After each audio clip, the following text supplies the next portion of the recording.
Buongiorno e bentrovati alla nuova puntata di Sveglia Trieste, come sempre la rassegna stampa, gli ospiti, i collegamenti con la polizia locale, gli aggiornamenti anche sulla situazione meteo. Andiamo subito a vedere la prima pagina del quotidiano Il Piccolo, subito sotto la testata il risveglio azzurro di Napoli dopo la notte dello scudetto e poi calcio Serie C, Triestina primo round a Rocco della sfida per la salvezza.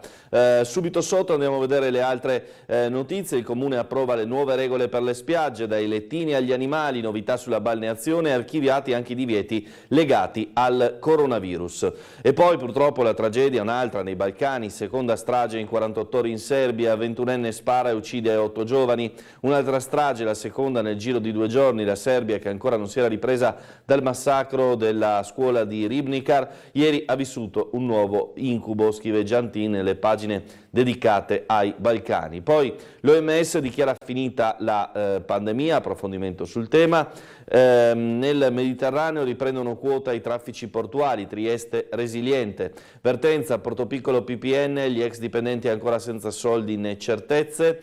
Alla Stadion le compravendite firmate da Massimiliano. Poi una curiosità, l'anteprima del docufilm sulla ricostruzione di Big John, il Triceratopo, il dinosauro che è stato ricostruito in zona industriale della Triestina Zoic.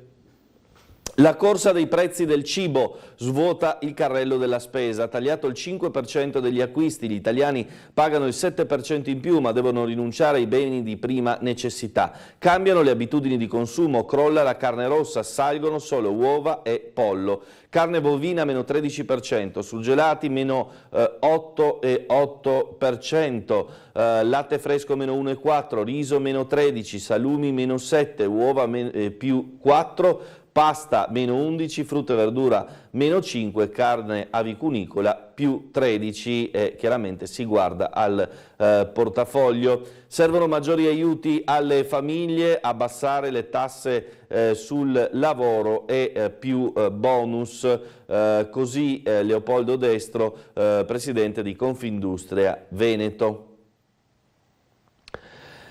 Fame di profitti, il caro energia è un pretesto per i rincari, i maxi utili delle imprese spingono l'inflazione, a guadagnarci sono soprattutto le multinazionali, questa è l'altra analisi, le multinazionali da Coca-Cola a Nestlé, i conti dei colossi scoppiano di salute, per i supermercati i margini sono stretti, sorridono invece i discount, una moria di negozi nel 2022, ogni ora ne sono spariti 2, è un quadro insomma chiaramente drammatico per chi vi lavora.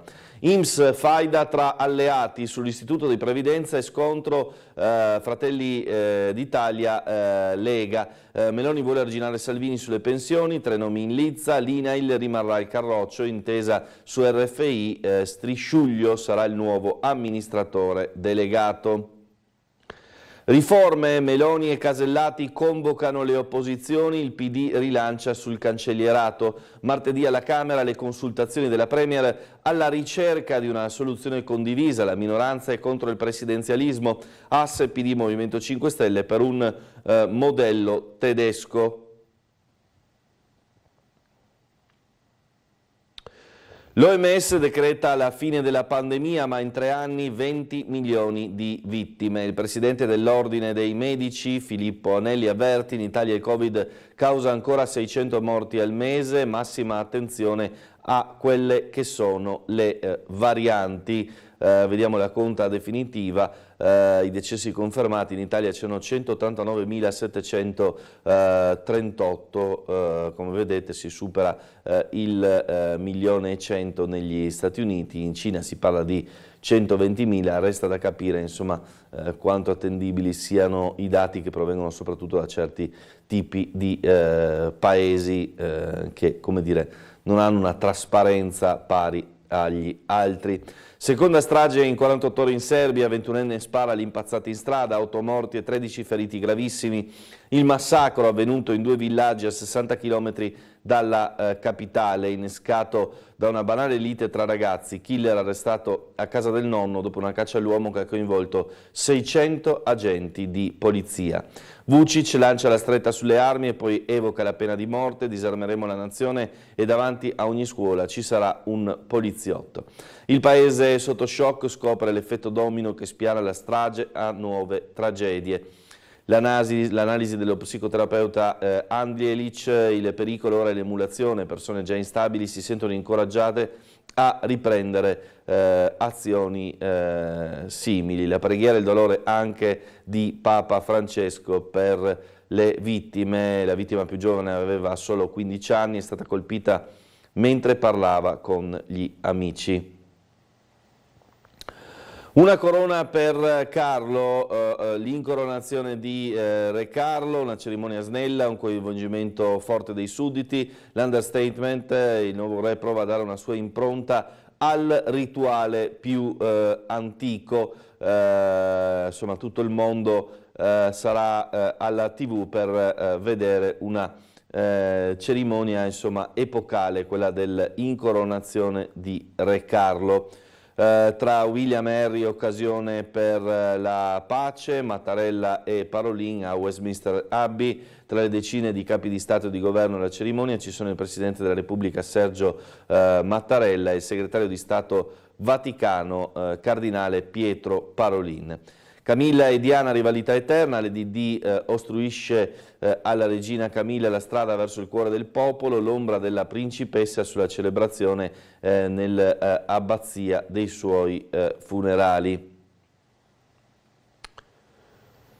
L'avvio dei saldi estivi fissato al 6 luglio, partenza posticipata di qualche giorno come nel resto d'Italia, in giunta anche il bando per interventi sugli impianti sportivi. La prima delibera del neoassessore Anzil stanzia 4 milioni per i campi da rugby e da calcio di proprietà comunale per il passaggio al sintetico. Andiamo ancora avanti per arrivare alle dinamiche portuali. Mediterraneo in rimonta con la ripartenza dei traffici, Trieste scalo resiliente. Il report di Assoporti nel 2023 prevede una crescita del 3,5% delle movimentazioni, performance migliore rispetto al resto del pianeta. La sfida della transizione green, la chiave per il futuro è puntare su shipping a corto raggio, zone economiche speciali e zone logistiche semplificate. Andiamo a vedere su questo fronte invece i problemi in casa, in piattaforma logistica per quanto riguarda Trieste, con lo stato di agitazione dei lavoratori della piattaforma. Andiamo a vedere il servizio dal nostro telegiornale di ieri. Stato di agitazione per il personale della piattaforma logistica di Trieste gestita da ALA PLT Italy dopo il rinvio da parte della direzione aziendale di un incontro previsto per oggi. Lo confermano in una nota Filt CGL, Fit Cisle e Will Trasporti. Lo stato di agitazione era stato attivato il 14 aprile, ripercorre la nota, con il conseguente blocco del lavoro straordinario a supporto dell'accordo di secondo livello. Abbiamo avuto notizia, spiegano le sigle, che l'azienda sta contattando singolarmente i lavoratori, a suo avviso maggiormente meritevoli, offrendo premi individuali in denaro o in forme non meglio precisate di riconoscimento economico al fine di mitigare gli effetti del blocco dello straordinario. Ci viene inoltre riferito, aggiungono i confederali, che ai lavoratori a tempo determinato, quindi più deboli contrattualmente, viene costantemente modificato l'orario di lavoro secondo le esigenze di banchina, in barba a quanto previsto dalla legge 84 del 94 sui picchi di lavoro. Speriamo, concludono, che ciò non corrisponda a verità, soprattutto durante una trattativa sindacale in corso e uno stato di agitazione in essere. Al contrario, se tali notizie dovessero essere confermate, spiegano i sindacati, valuteremo assieme alle nostre strutture legali l'opportunità di un ricorso per comportamento antisindacale come previsto dalla legge. Il prossimo incontro è programmato per lunedì. Ovviamente lo stato di agitazione determina una crescita dei livelli di tensione fra le maestranze in banchina. Allora, proseguiamo dall'Adriatico al cuore dell'Europa, il forum di Trieste sull'economia del mare, dal 22 maggio al Trieste Convention Center organizzato dal piccolo secolo XIX, avvisatore marittimo e Medi Telegraph. Dopo la tappa triestina, l'Adriatic Sea Summit si sposterà a Genova il 6 giugno nei saloni di Palazzo San Giorgio. La riforma dei porti, l'attuazione del PNRR, il ruolo sempre più cruciale degli scali adriatici nella nuova geografia marittima globale sono i temi al centro del forum dal 22 maggio a Trieste. Economia, Despar in regione, altri 11 store, gli incassi crescono ma i margini sono in calo. Aspiag ha 637 milioni di ricavi nel 2022 con 131 punti vendita. Il direttore Cicero: facciamo da ammortizzatore sociale. Andiamo a vedere anche qui il servizio realizzato ieri a Udine con il bilancio 2022 da parte del gruppo, che cresce sempre di più soprattutto nel nord-est.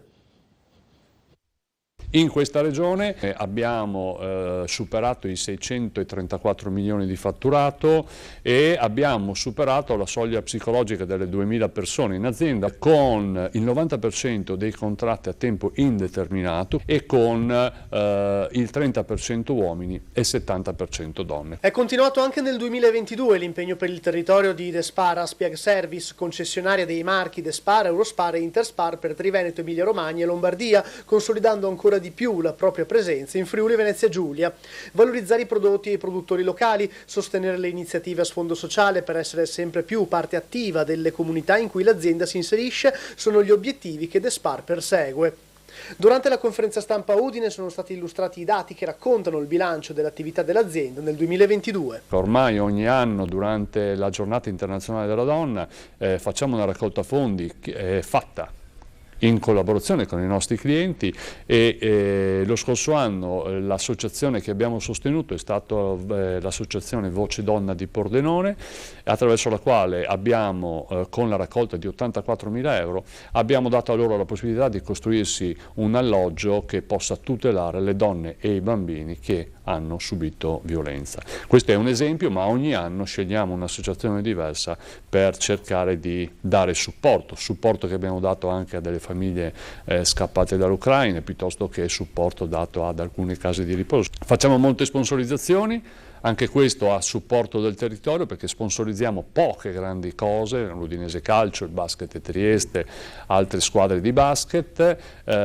facciamo tantissime piccole micro sponsorizzazioni che vanno appunto a dare un aiuto alle piccole comunità. Proseguiamo con l'avvertenza di cui abbiamo parlato anche ieri sera nell'approfondimento post telegiornale. Varzila, l'appello ai parlamentari, il governo scende in campo, incontro con i sindacalisti di FIM, FIOM e WILM. Serve un ventaglio di opzioni per il rilancio in vista del 18 di maggio dell'assemblea che ci sarà, del tavolo di confronto al Ministero delle Imprese del Made in Italy, dove si attendono i nomi definitivi delle proprietà interessate in campo e i piani industriali. Allora, ieri il nostro Bernardo Gulotta ha seguito l'incontro appunto tra parlamentari e sindacalisti. Noi quello che sollecitiamo è, attraverso anche l'incontro con i parlamentari, un ruolo forte del governo. Più volte in sede governativa si è parlato di sito strategico. Ecco, noi vogliamo capire cosa intende il governo per strategico. Fino adesso ne abbiamo visto un governo un attimino essere prudente, non esporsi. Ciò che i sindacati di FIOM, CGIL, FIM, CISL e WILM lamentano è il silenzio del governo sull'avvertenza Varzila in quest'ultimo periodo. Anche a questo è servito il confronto odierno fra sindacati e parlamentari regionali, dove i rappresentanti dei lavoratori hanno chiesto ai deputati di spronare il governo affinché sia più attivo sulla questione Varzila. Noi abbiamo tante aspettative, Trieste ha tante aspettative rispetto alle forze che abbiamo messo in campo e alle promesse e agli impegni che anche i deputati hanno firmato con l'accordo dello scorso ottobre. A conti fatti, tuttavia, una data è già cerchiata nel calendario ed è quella del 18 maggio, quando a Roma l'azienda presenterà i piani industriali delle realtà che si sono interessate al sito dei Bagnoli della Rosandra attraverso l'Advisor. Noi siamo parte attiva da tempo, abbiamo fatto iniziative legislative, parlamentari, ora però bisogna che il governo entri in campo in prima persona, come ha fatto del resto fin qui e come noi stiamo sollecitando in continuazione che faccia. L'impegno del governo di Giorgia Meloni c'è e soprattutto del sottosegretario, come dicevo prima. Fratelli d'Italia manterrà alta l'attenzione c'è da dire che l'azienda non sta compiendo le azioni che aveva promesso al momento della sigla di quell'accordo che appunto ha istituito questa serie di incontri al Mimit. In seconda battuta i sindacati tengono alta l'attenzione anche sulle intenzioni delle imprese alla finestra. La priorità sono i posti di lavoro, ma non è secondaria anche la necessità di avere imprese che si insedino a Bagnoli della Rosandra per collaborare con il territorio, facendo rete, attivando l'indotto e collocandosi all'interno di un sistema già esistente come parte, anche rilevante, di un ingranaggio industriale consolidato. Un'impresa intenzionata a venire a Trieste per produrre in maniera autonoma, isolandosi dal contesto, dicono i sindacati, serve veramente a poco. Non ci sono solo 1000 lavoratori di Wärtsilä in attesa di questi sviluppi, ma c'è una città intera, c'è un territorio intero, c'è un'economia intera che aspettano ovviamente l'importanza di una soluzione come questa partita, lo è di fatto. Finché non abbiamo una certezza è inutile, diventa solo alla fine chiacchiere, meglio noi aspettiamo adesso il 18 abbiamo la conferma del tavolo, quindi aspettiamo finalmente che vengano esplicitati i nomi e i piani industriali.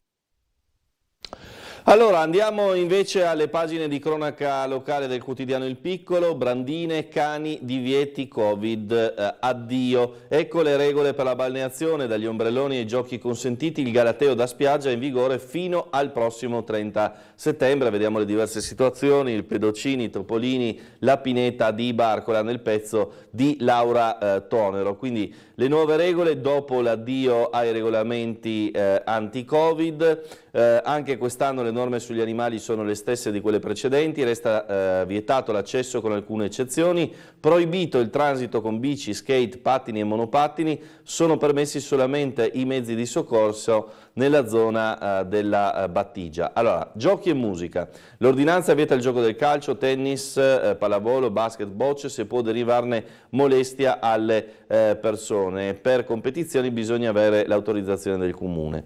Non è permesso occupare con sedie a sdraio, brandine, ombrellone, sgabelli, eccetera, la fascia di 5 metri dalla Battigia. Bici e skateboard, come detto, lungo le aree destinate alla balneazione negli specchi d'acqua antistanti è consentito l'accesso solo ai mezzi destinati alla pulizia delle spiagge. Regole per i cani valgono quelle che sapevamo già, in attesa che si concretizzi la famosa Bau Bau Beach. Non è consentito l'accesso ai cani nelle spiagge libere dei Topolini, Bivio di Miramare 1 e 2 e Lanterna. Vietata la pubblicità, non è consentito fare pubblicità sia sulle spiagge che nello specchio acqueo riservato ai bagnanti mediante la distribuzione di manifestini e oggetti promozionali e anche il lancio degli stessi per mezzo di aerei. Insomma, molto specifico il regolamento. Gli appalti per i centri estivi, Euro and Promos tra i vincitori, in ballo 2 lotti da 861.000 euro annui, il primo a Focus Consorzio in squadra con la società del gruppo fondato da Bini, il secondo a 2001 e Alma.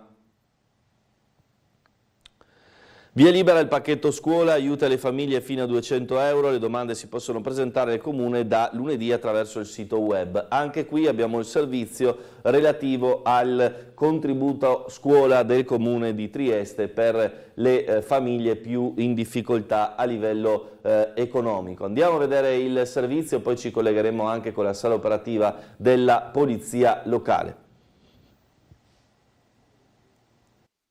Lunedì 8 maggio si aprono i termini per presentare la domanda per il contributo pacchetto scuola, 200.000 euro i fondi messi a disposizione dall'assessorato comunale alle politiche dell'educazione e della famiglia, che conferma la misura a favore dello studio di ragazzi e ragazze. Dall'8 maggio al 31 luglio potranno presentare domanda per il pacchetto le famiglie in possesso dei seguenti requisiti: figli che frequenteranno nell'anno scolastico 2023-2024 la classe quinta della scuola primaria, la scuola secondaria di primo grado e il primo biennio delle scuole superiori. Necessaria anche la residenza anagrafica nel comune di Trieste e un ISEE non superiore a 10.632 euro e 94 centesimi.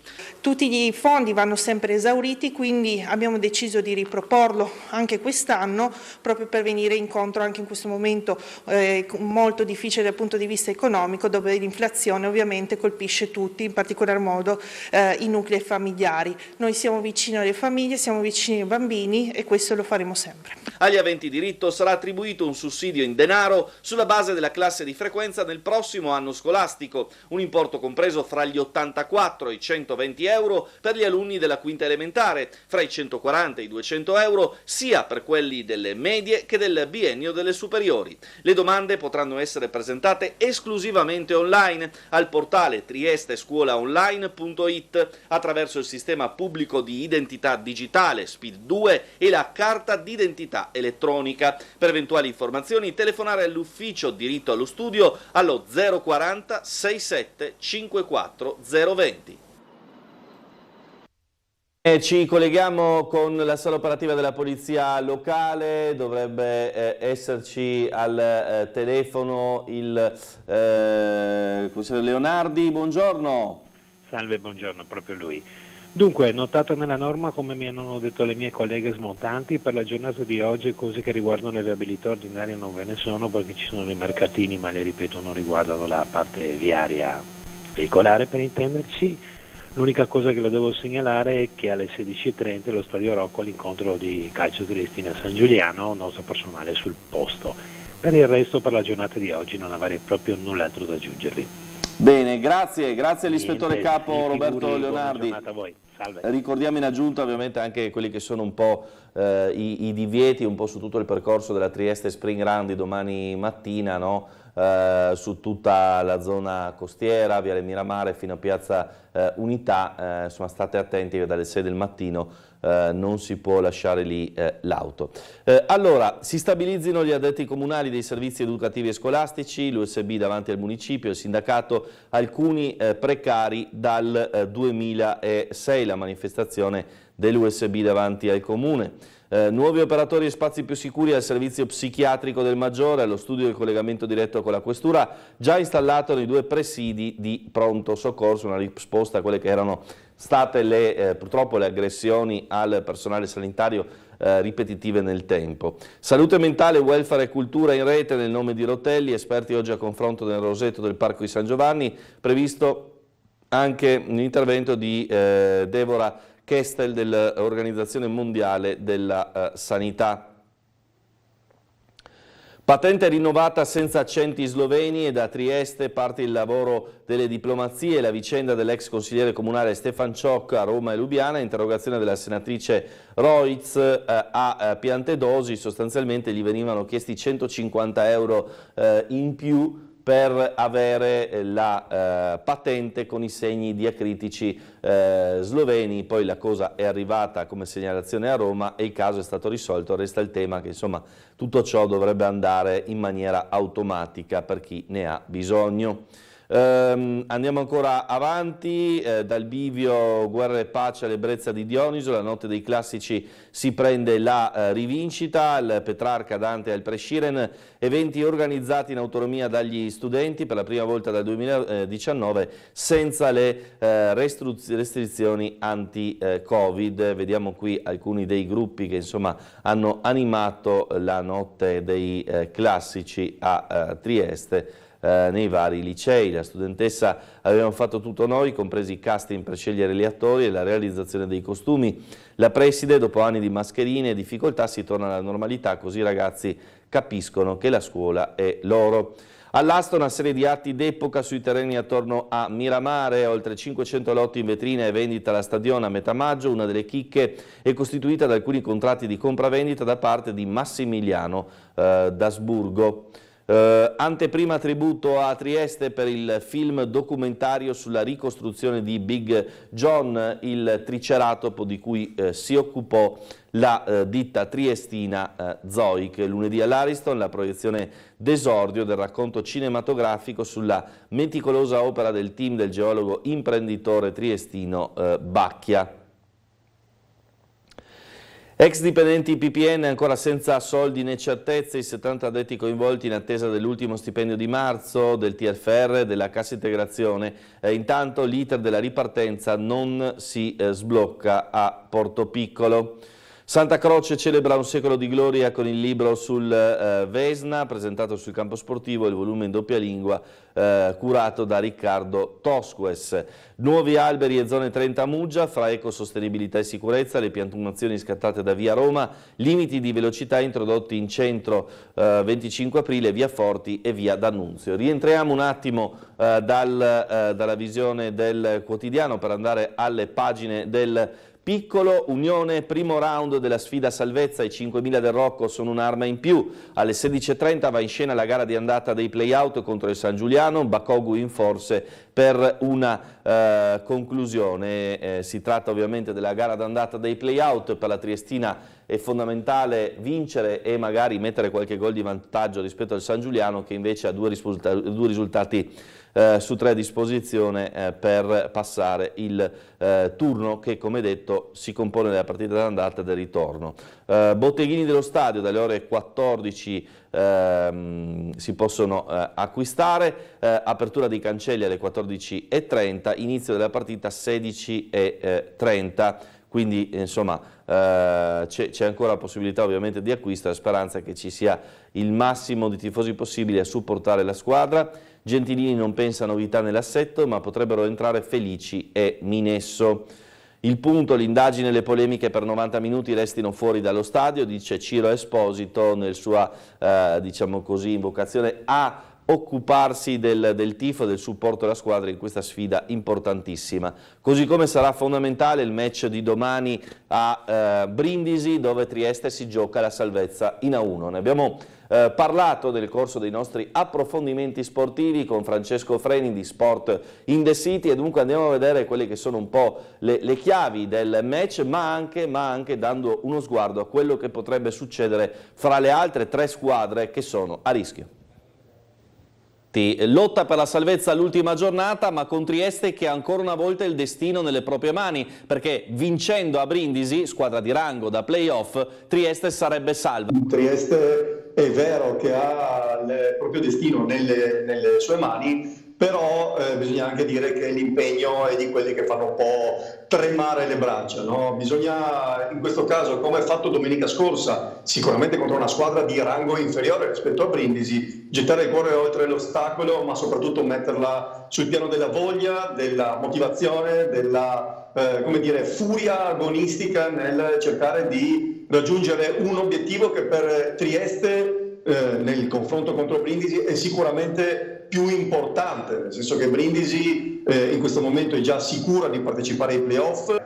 Rispetto all'andata ci sarà un De Angelo Harrison tornato in forma, per cui uno dei pericoli pubblici assoluti da dover arginare, però Kai Bowman, Marquise Reed e anche Bruno Mascolo, che ultimamente sta tornando in forma, sta tornando il playmaker che ci ricordavamo dall'anno scorso.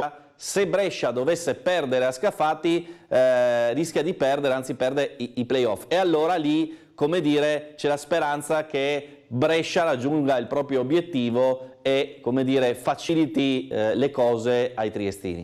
A Scafati, campo difficilissimo, caldissimo, per quanto molto piccolo, molto raccolto, è praticamente un pallone aerostatico, non è tanto di più di un pallone di quelli che siamo abituati a vedere per i campi da tennis, però sicuramente sarà molto rumoroso, molto caldo. Però Brescia ha fatto un recupero prodigioso nelle ultime 8 partite, se pensi che 8 partite fa era 4 punti sotto Trieste, ne aveva 14, adesso ne ha 26 ed è settima in classifica. Però non ha ancora conquistato matematicamente i playoff, per cui Brescia, per essere sicura di andare ai playoff, deve vincere. È l'unica squadra fra quelle che affrontano le pericolanti, diciamo così, che deve ancora conquistare 2 punti per essere matematicamente sicura di aver conquistato qualcosa.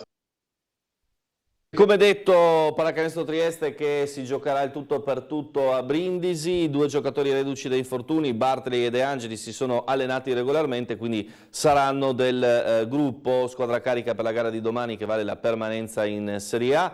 al basket serve ancora un piccolo miracolo, per favore, dice Giovanni Marzini nel suo palla di cristallo. Insomma, c'è grande attenzione attorno al match di oggi da Triestina e del basket di domani, ovviamente per sperare in entrambi i casi nella salvezza.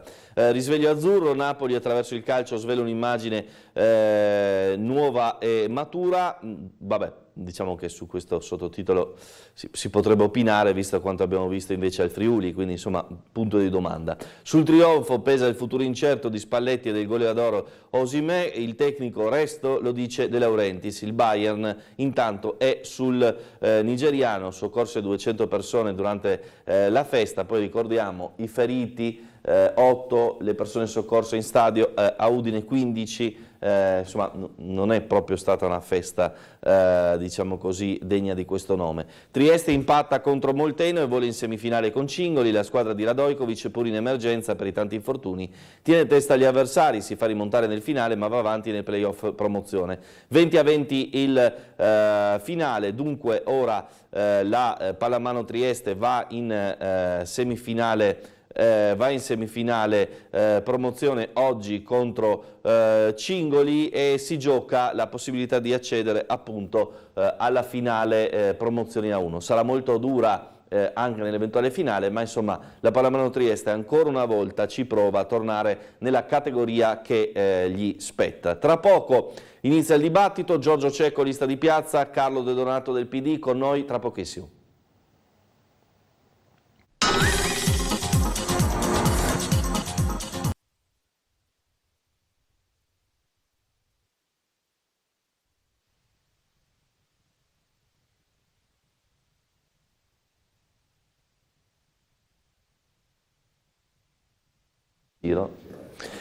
Bentrovati ancora a Sveglia Trieste in diretta con i nostri ospiti. Carlo De Donato del Partito Democratico, buongiorno e bentrovato.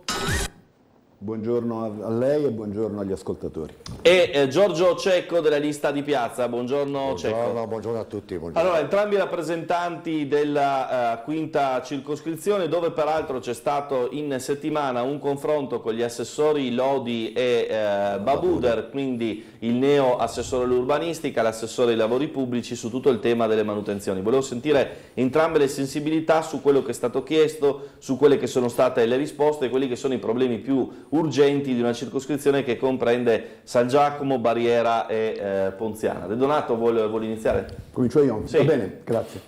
Allora, c'è stato questo incontro con gli assessori che noi, insieme anche ai colleghi di centrodestra, abbiamo auspicato da un anno, perché riteniamo che il ruolo della circoscrizione su questi temi possa essere un ruolo strategico nella individuazione da una parte di quelli che sono gli interventi, le esigenze e i bisogni del territorio, dall'altra concordare anche le modalità in cui questi possono essere ottimizzati in funzione delle aspettative della popolazione residente.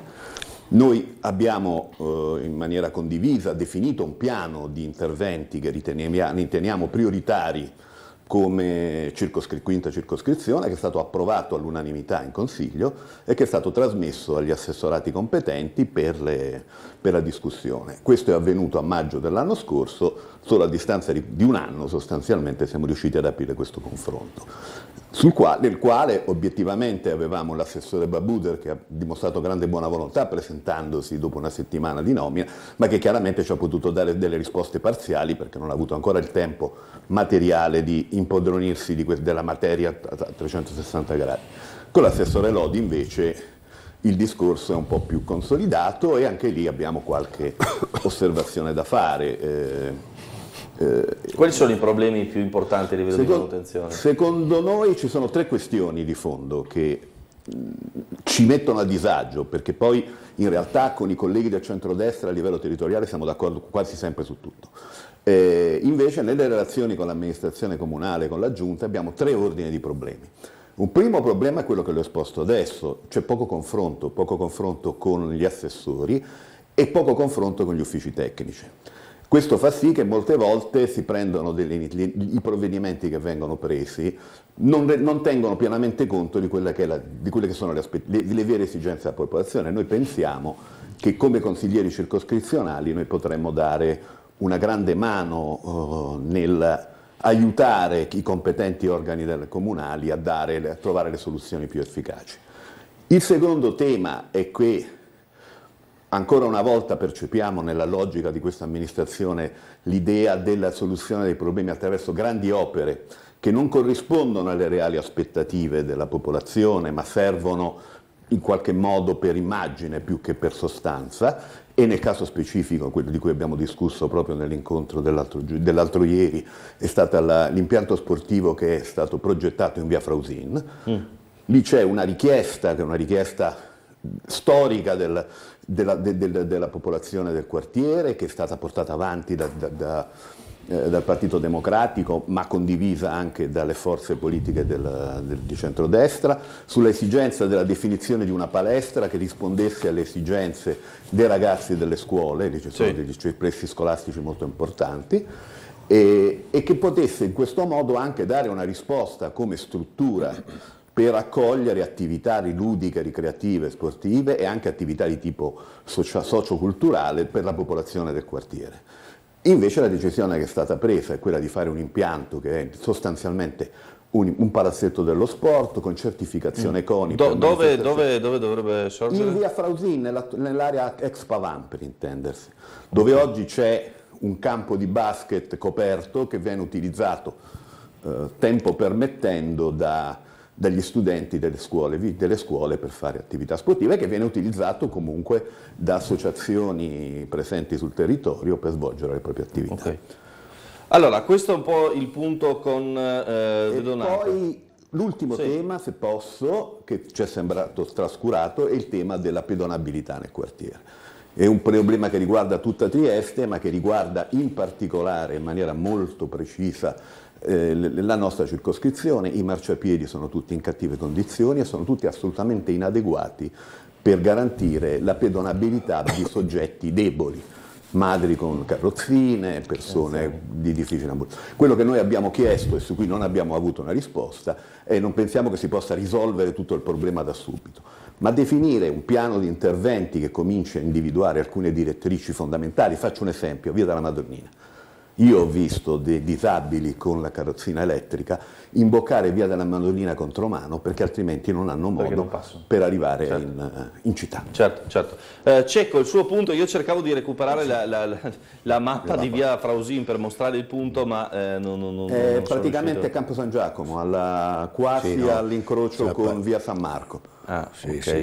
Tra via Frausin e Campo San Marco. Adesso ci provo. Prego Cecco, invece, problemi concreti che avete affrontato. Sì, allora, innanzitutto è stato utilissimo questo incontro con gli assessori, auspicato, come giustamente diceva Renato, da parecchio tempo, però è stato effettivamente molto utile, al di là del rapporto che già avevamo diretto con l'assessore Lodi, ma anche per conoscere il nuovo assessore Babuder, che era perfettamente disponibile anche ad ascoltare tutte le nostre istanze, ha dato ampia disponibilità. Chiaramente adesso, ovviamente essendo appena insediato, dovrà un po' lavorarci sopra. Noi fra l'altro avevamo già fatto un incontro con gli uffici, comunque gli uffici hanno risposto, perché avevamo avuto già un incontro, sono stato io personalmente con la Presidente della quinta circoscrizione, dall'ingegner Bernetti, con una serie di richieste, quindi avevamo già avuto un rapporto diretto con gli uffici da questo punto di vista. Chiaro, adesso con l'assessore magari cercheremo di spingere un po' meglio su alcune criticità, alcune già accennate, poi ce ne sono anche altre. È chiaro che è importante avere un rapporto, questo lo dico sempre, un rapporto diretto tra quella che è l'amministrazione comunale e le circoscrizioni, che sono la prima linea del territorio, e ovviamente le circoscrizioni, le grosse richieste che partono, che arrivano alle circoscrizioni, sono quelle delle manutenzioni. Generalmente... Andiamo sul concreto, perché poi magari da casa arrivano anche chiamate. Sì, allora chiaramente manutenzioni. Donato diceva per esempio marciapiedi via Madonnina. Sì, allora io ho fra l'altro devo ragionare ovviamente sulla morfologia della nostra città. È una città che comunque non è nata ieri, quindi ovviamente sono delle case che sono nate, diciamo 700, 800, no? Quindi comunque tutta la viabilità è improntata sulle esigenze che c'erano all'epoca, quindi non è che adesso puoi andare a buttare giù le case per ampliare le strade e ampliare i marciapiedi, quindi sono delle criticità che non si risolvono via Madonnina, è chiaro che non puoi stringere la carreggiata per fare un marciapiede più ampio, no? È impossibile. L'unica cosa che noi chiediamo è una manutenzione costante e puntuale.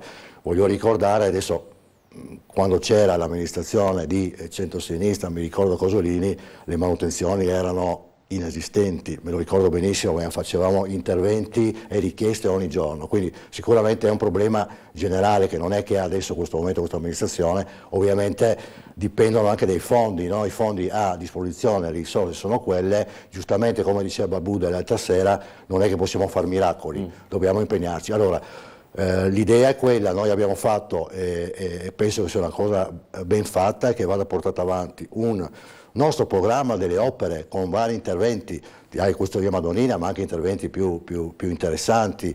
Io faccio un esempio che mi piace molto, ma perché lo faccio più volte, che è quello di via Foschiatti. No?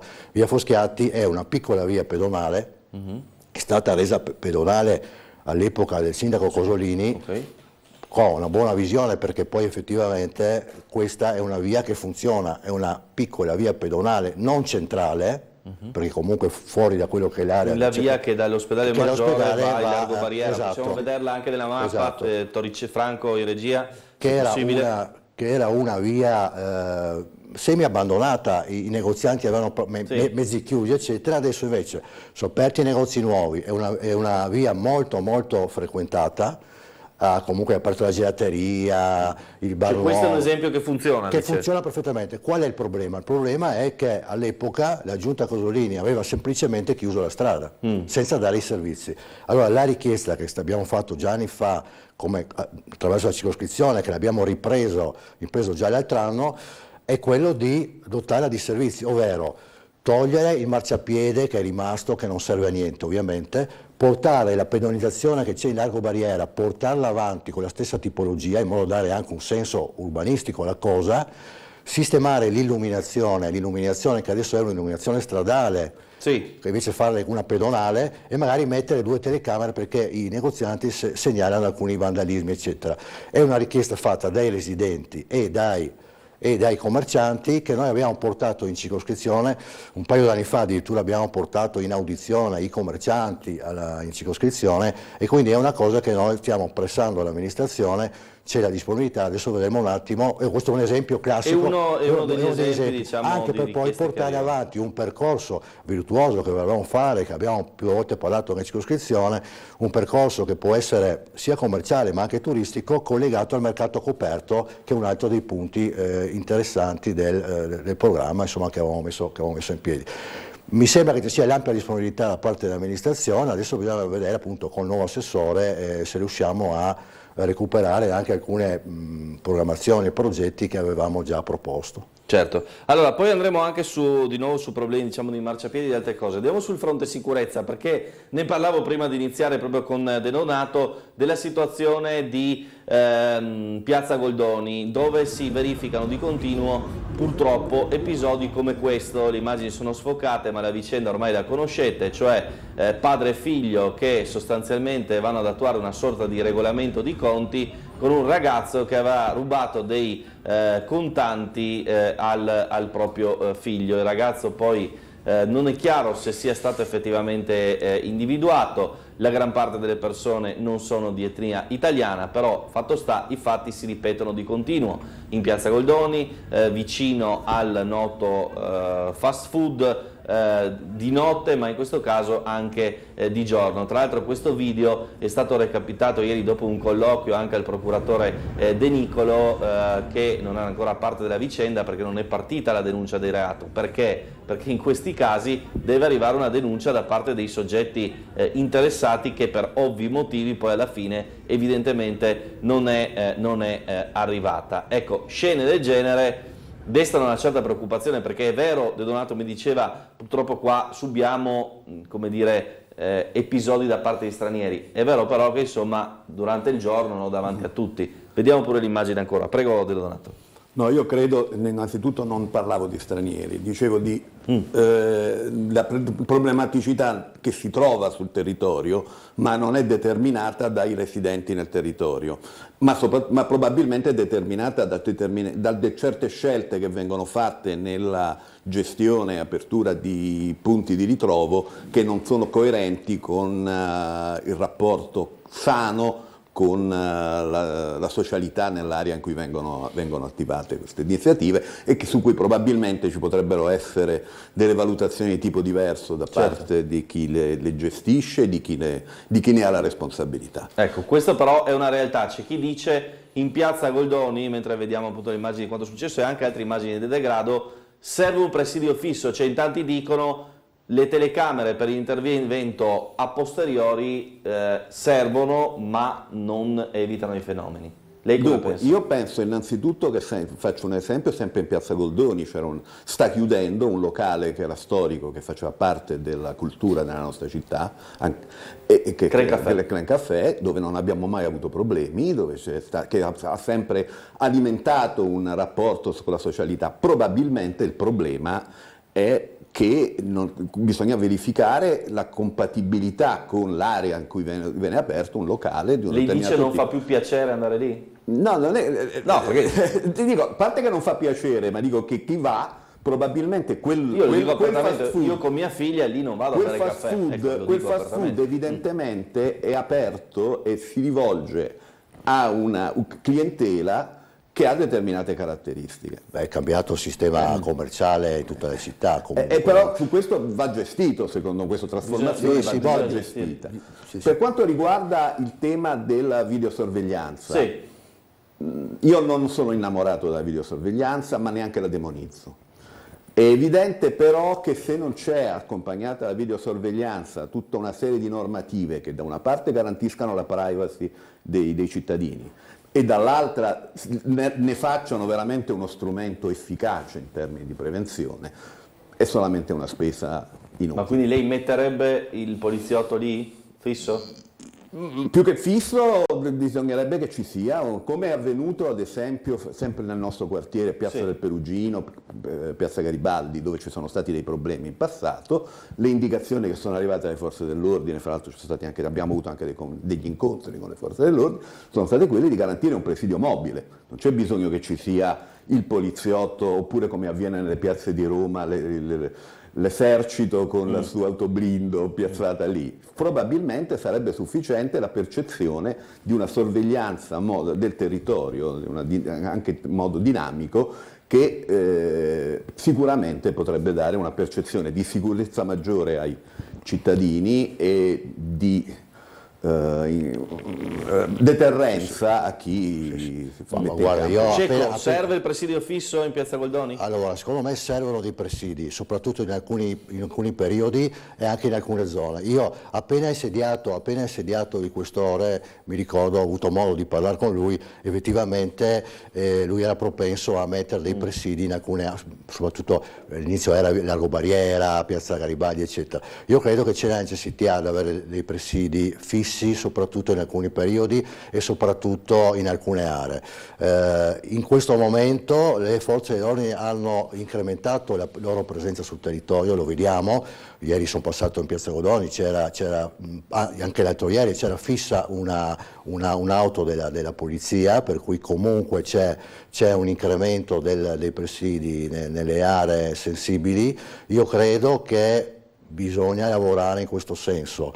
Negli ultimi periodi, secondo me, ho visto anche Piazza Garibaldi, ho visto anche Largo Barriera. Il tema è che sostanzialmente quando c'è un episodio di cronaca, una volta su tre o è Piazza Goldoni al centro o è all'angolo. Le aree sono queste. Questa è la statistica dell'ultimo periodo. Un'altra cosa che noi più volte abbiamo richiesto, adesso questo però è un problema nazionale, noi eravamo a favore di ripristinare la figura del poliziotto di quartiere. C'è un problema, ne ho parlato più volte con gli organi di polizia, è un problema di normativa nazionale, ma credo che si potrebbe ripristinare quantomeno in alcuni quartieri a rischio il poliziotto di quartiere. È una richiesta che fra l'altro ci hanno fatto molto spesso sia i commercianti che i residenti, su aree ovviamente quelle a rischio che parlavamo. Io credo che questa potrebbe essere una soluzione interessante, interforze, perché ovviamente ci ricordiamo anni fa c'era, quindi si scambiavano tra carabinieri, polizia locale eccetera. Fra l'altro adesso la polizia locale con gli ultimi interventi insomma, sarà anche in qualche modo armata, quindi potrà operare anche nelle ore notturne, perché poi il problema, adesso qua era durante il giorno, però spesso in alcune zone a rischio, faccio per esempio Piazza Garibaldi dove sicuramente ci sono stati degli episodi nel corso degli anni, loro mi dicono sì, a me va bene il presidio fisso, però se mi vengono alle 11 di mattina mi serve poco, il problema è la mattina presto o la notte, quindi ecco, bisogna lavorare un po' più su queste avere le forze di polizia notturne in questi casi. Sì, ripeto, poi qual è la soluzione tecnica più efficace?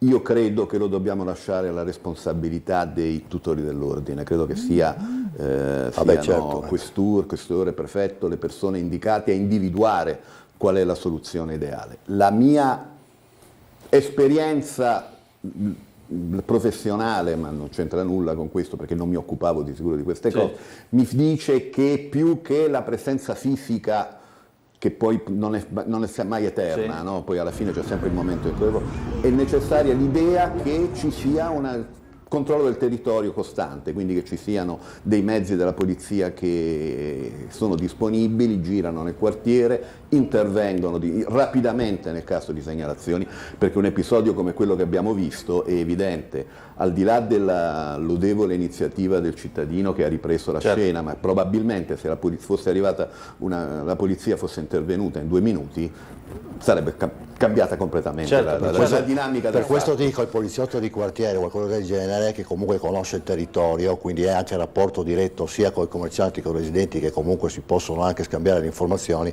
penso che sia comunque una cosa importante. Fra l'altro secondo me i presidi, al di là di poi l'azione vera e propria, sono anche utili perché per esperienza anche personale, ma anche come faccio parte ovviamente di un'associazione che si occupa anche di volontariato, vedo la differenza tra quando sei in borghese e quando sei con una divisa. La divisa fa la differenza, fa molto spesso la differenza.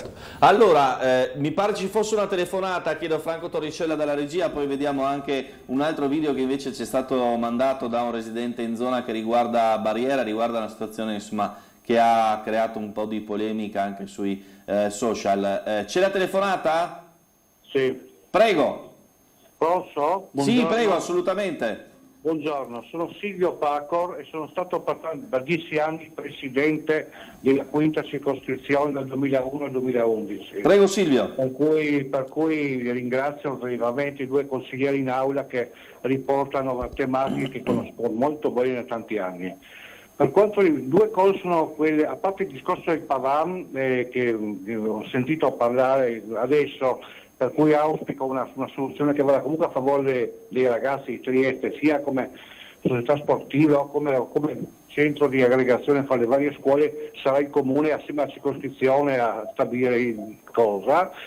Sono 2 le cose che a me premono veramente. Una è la questione della sicurezza, e io mi ricordo da Presidente quando avevamo i poliziotti e i carabinieri di quartiere che ci venivano a trovare in circoscrizione e ci relazionavano una volta per settimana come era la situazione del territorio, e la gente era molto contenta, cittadini e anche commercianti.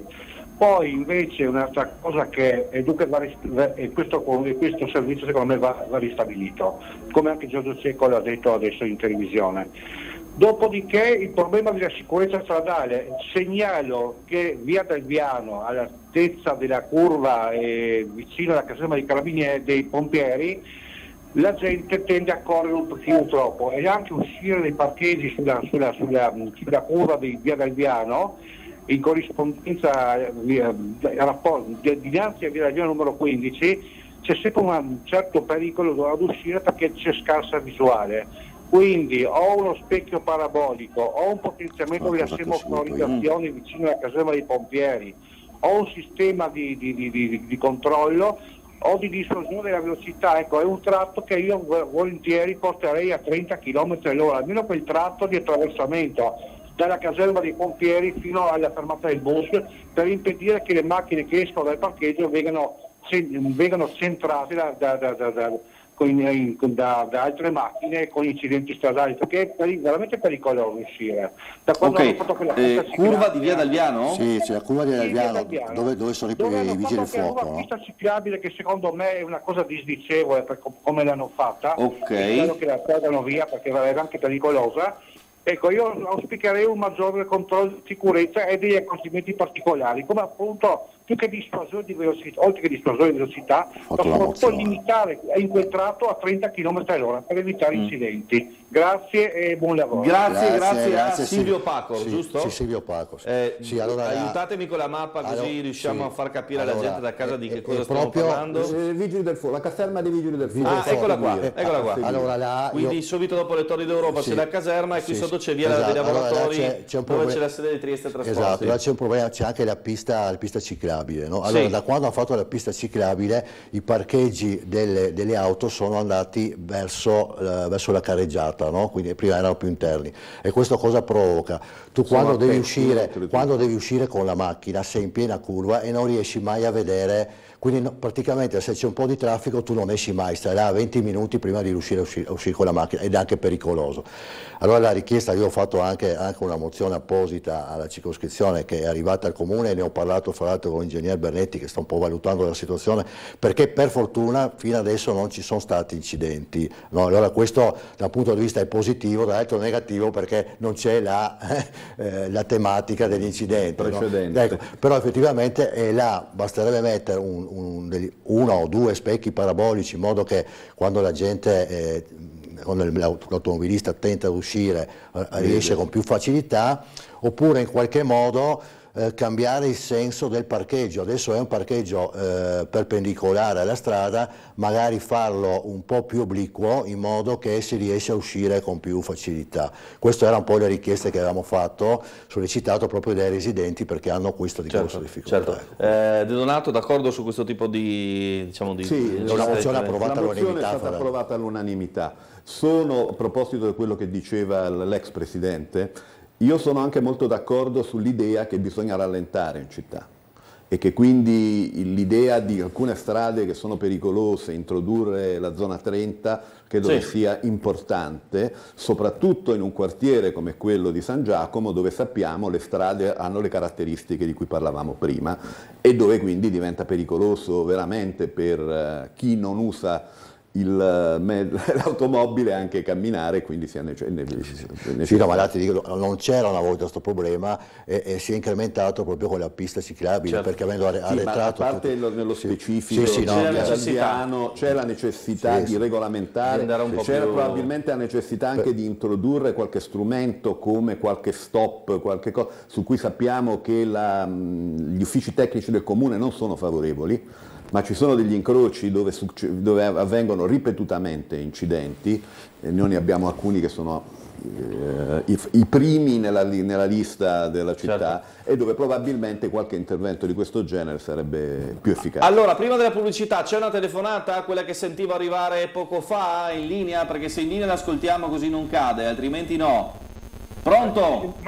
Pronto, dottor Marco, sono in linea, ma se vuole aspettare... Prego, parli pure.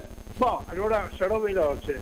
Buona giornata carissimo dottor Stabile, a lei e ai suoi graditi ospiti. Sono Claudio Visentini e concordo pienamente, come ha detto bene Giorgio Cecco, ci vorrebbe veramente ripristinare il poliziotto di quartiere, sarebbe una presenza lenta ma efficace per scoraggiare ed intervenire subito su atti di teppismo. Spero che porti il problema nelle sedi giuste e si possa fare. E poi chiedo a Fare Ambiente di Giorgio Cecco e lo prego di intervenire nel boschetto che va da San Giovanni al Cacciatore. Ci sono tantissimi alberi asciutti, per terra, caduti a terra. Ci sono l'edera che avvolgono gli alberi, sarebbe di fare un grande lavoro di pulizia anche per prevenire gli incendi, insomma, come è già successo. Grazie e buon lavoro. Grazie della sua telefonata. Sì, l'avevamo già segnalato, io fra l'altro adesso approfitto della telefonata del signor Claudio, solleciterò attraverso i nostri consiglieri circoscrizionali della Sesta il problema del boschetto, perché avevamo già avuto delle segnalazioni anche come associazione ecologista, per cui ringrazio il signor Claudio, insomma faremo delle verifiche da questo punto di vista. Insomma. Bene, andiamo in tempo pubblicità, torniamo tra poco.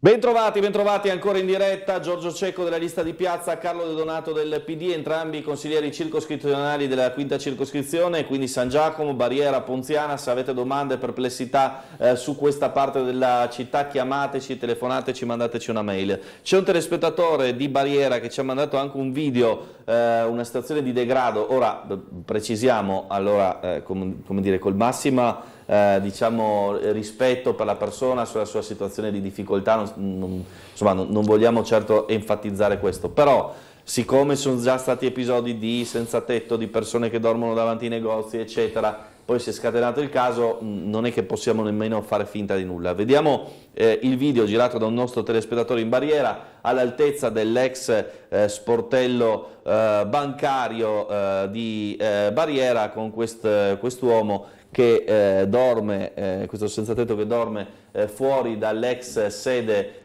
bancaria, e tra l'altro un cittadino che passa, allarga le braccia, e pare che poi sui social il video insomma abbia destato parecchie polemiche. Vedete i passanti proprio vicino al supermercato e l'uomo che dorme lì a petto nudo, tra l'altro. Cecco, è una situazione che non è di questi giorni. C'è già una decina di giorni fa, sempre il solito personaggio era nella stessa posizione. Personalmente, fra l'altro, ho segnalato alla polizia locale per risolvere comunque il problema. Difatti poi evidentemente sono andati sul posto e per un paio di giorni non c'era, evidentemente ha trovato un'altra sistemazione. Fra l'altro lo avevo visto lo stesso qualche giorno dopo in via dei Leo, vicino all'Eurospar. Era là nelle stesse condizioni, e anche là abbiamo chiamato appunto chi di dovere e poi è stato in qualche modo sistemato. Adesso lo abbiamo ritrovato l'altro ieri, non so di quando sono queste immagini, ma passando di là l'avevo visto anch'io, e quindi è una cosa abbastanza conosciuta. Fra l'altro un paio di mesi fa, mi ricordo in piena campagna elettorale, io passavo proprio da quelle parti con l'allora assessore Grilli, e il stesso personaggio era un po' più avanti verso Piazza Garibaldi. Abbiamo avvisato immediatamente anche sia l'assessore De Blasio che la polizia locale, sono intervenuti, evidentemente è una cosa che persiste. È una situazione che si ripete. Ora ribadiamo il tema. Il problema è ovviamente uno di dare una sistemazione a chi evidentemente ha dei problemi anche probabilmente anche psicologici, evidentemente, no? Ecco, o di altro tipo.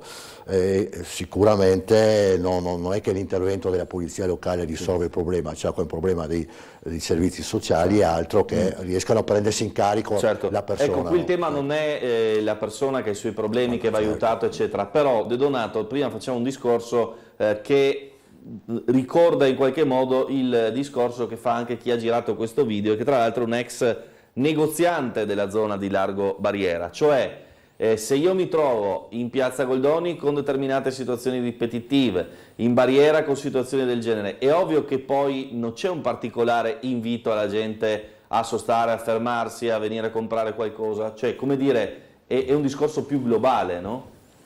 Certo, il ragionamento che abbozzavamo prima a telecamere spente era proprio questo. Il tema qual è? Qui è evidente, lo diceva giustamente Cecco, è un tema di intervento adeguato dei servizi sociali che devono prendere in carico questo soggetto, questi soggetti e trovare delle soluzioni alla problematica. Però è chiaro che c'è un tema, nel nostro quartiere c'è stato per un periodo un tema più generale, che è stato la ricaduta del post-Covid. Nel periodo del Covid si sono determinati tutta una serie di disagi familiari, non familiari, che hanno determinato condizioni di difficoltà da parte di giovani che in qualche misura si sono ritrovati in quel momento a perdere alcuni riferimenti e poi non è stato automatico ritrovarli. E su questo noi riteniamo che sia assolutamente necessario, proprio per evitare quel rischio, no? Che se trovo delle condizioni di disagio, non mi trovo bene in quel posto, io lo evito. E fra l'altro in realtà non è che i soggetti che sono responsabili di questo tipo di situazioni sono persone che vivono bene o che sono felici o che... Parlavano di ragazzi che avevano delle situazioni di difficoltà. Certo. Voi giornalisti ne avete parlato, qualche volta forse anche enfatizzando più le parti negative che le parti di criticità. Però noi quello che avevamo chiesto, individuato, anche in questo caso devo dare atto ai colleghi del centrodestra, anche se abbiamo accentuazioni diverse su alcuni aspetti, che abbiamo svolto un'iniziativa totalmente unitaria, abbiamo chiesto all'ex assessore Grilli proprio un intervento di educativa di strada, una sperimentazione educativa di strada che vada proprio a recuperare il rapporto con questi ragazzi e in qualche modo li riaccompagni nei contesti di socializzazione che prima in qualche misura assorbivano il loro disagio e quindi possa trovare un percorso di soluzione.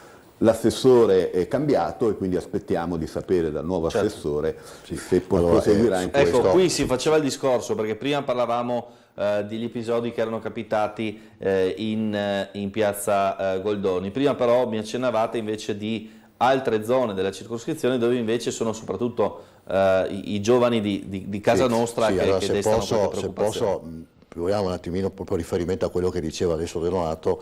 Allora, l'assessore Grilli ci aveva già informato che c'è un progetto, ci sono già i finanziamenti per l'educativa di strada che arrivano dalla regione, quindi io credo che sicuramente il nuovo assessore Tognoli prenderà in mano e proseguirà nel percorso iniziato già dall'assessore Grilli, quindi c'era l'ampia disponibilità di fare questo intervento e c'erano anche le risorse, c'erano delle prime risorse probabilmente limitate, ma poi sono state richieste altre, quindi sicuramente sarà un percorso che si andrà avanti.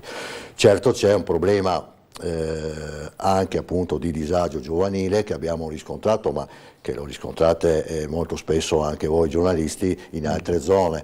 Parlavamo di San Giacomo, quando più volte sono successi anche là degli episodi, al di là di appunto Piazza Garibaldi, Largo Barriera, Piazza Goldoni. Viale 20 settembre, anche se fuori dalla nostra area di pertinenza, però sicuramente bisogna intervenire in questo senso. L'abbiamo rilevato anche con mozioni specifiche su Viale Ippodromo, per esempio, anche se è a confine con la sesta circoscrizione, ma avevamo voluto comunque segnalarlo, di baby gang, cose di questo tipo. Fra l'altro abbiamo fatto proprio all'epoca con l'assessore Grilli e poi anche con l'assessore Matteoni, abbiamo fatto degli interventi specifici su questi argomenti e abbiamo anche avuto delle puntuali risposte per riuscire a contenere questo fenomeno anche appunto di baby gang, di disagio giovanile che in alcune zone della città e della nostra circoscrizione sono ben presenti. Allora qua gli interventi che noi abbiamo chiesto, e al di là dell'educativa di strada che parlavamo prima, era quello di dare la possibilità di alternativa a questi giovani di ritrovo di punti di aggregazione che non siano i classici posti che è il campetto di calcio però gestito dalla società, piuttosto che ecco una cosa un attimino più aperta, nel senso tu vai in determinato posto nella piazza senza avere l'impegno di dover andare là perché sei iscritto in una società piuttosto che in un ricreatore o in un oratorio. Situazioni più aperte. Allora qua abbiamo visto per esempio soprattutto a San Giacomo l'esigenza di avere degli spazi aggregativi per i giovani. Io faccio un esempio che avevamo segnalato ancora l'altro anno, Piazza Puecca c'erano dei ragazzi, non ragazzini piccoli, ragazzi 15, 16, 17 anni che giocavano a pallone nel tardo pomeriggio in Piazza Puecca.